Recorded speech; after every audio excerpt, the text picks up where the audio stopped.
শক্তিশালীর জন্য এক বিচার, দুর্বলের জন্য আরেক বিচার, বড় লোকের জন্য এক বিচার, গরিবের জন্য আরেক বিচার, সরকারি দলের জন্য এক বিচার, বিরোধী দলের জন্য আরেক বিচার।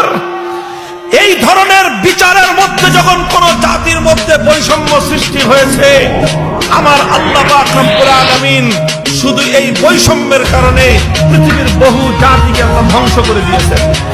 নবীজি এই কথা বলে কি বুঝালেন?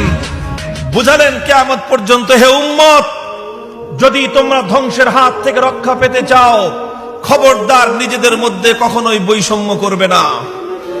ঘরের মধ্যে বৈষম্য করবে না, প্রতিষ্ঠানে বৈষম্য করবে না, কোথাও বৈষম্য করবে না, সমাজে বৈষম্য করবে না, আদালতে বৈষম্য জুলুম করবে না, রাষ্ট্র ব্যবস্থায় বৈষম্য আর জুলুমের সমস্ত আখড়াগুলো উপড়ে ফেলে দেবে।